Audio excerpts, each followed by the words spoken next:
We ভি5। এই ফোনটিতে display হিসেবে ব্যবহার করা হয়েছে 6.0 ইঞ্চ 720x1280 পিক্সেল। প্রসেসর হিসেবে কোয়াড কোর ব্যবহার করা হয়েছে। এই ফোনটিতে একটি 8 মেগাপিক্সেলের ফ্রন্ট ক্যামেরা ব্যবহার করা হয়েছে এবং রিয়ার ক্যামেরা হিসেবে দুটি ক্যামেরা ব্যবহার করা হয়েছে, একটি 13 মেগাপিক্সেলের এবং একটি 8 মেগাপিক্সেলের। ফোনটিতে 2GB র্যাম এবং 16GB রম ব্যবহার করা হয়েছে।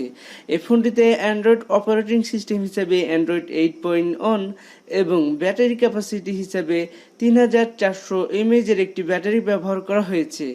উই ভি5 এই ফোনটির বর্তমান বাজার মূল্য 8,999 টাকা। ভিডিওটি যদি আপনাদের ভালো লেগে থাকে ভিডিওটিতে একটি লাইক দিন এবং আপনারা যদি আমার চ্যানেলে নতুন দর্শক হয়ে থাকেন তাহলে চ্যানেলটি সাবস্ক্রাইব করুন, আর যদি অলরেডি সাবস্ক্রাইব করে থাকেন থ্যাংক ইউ সো মাচ।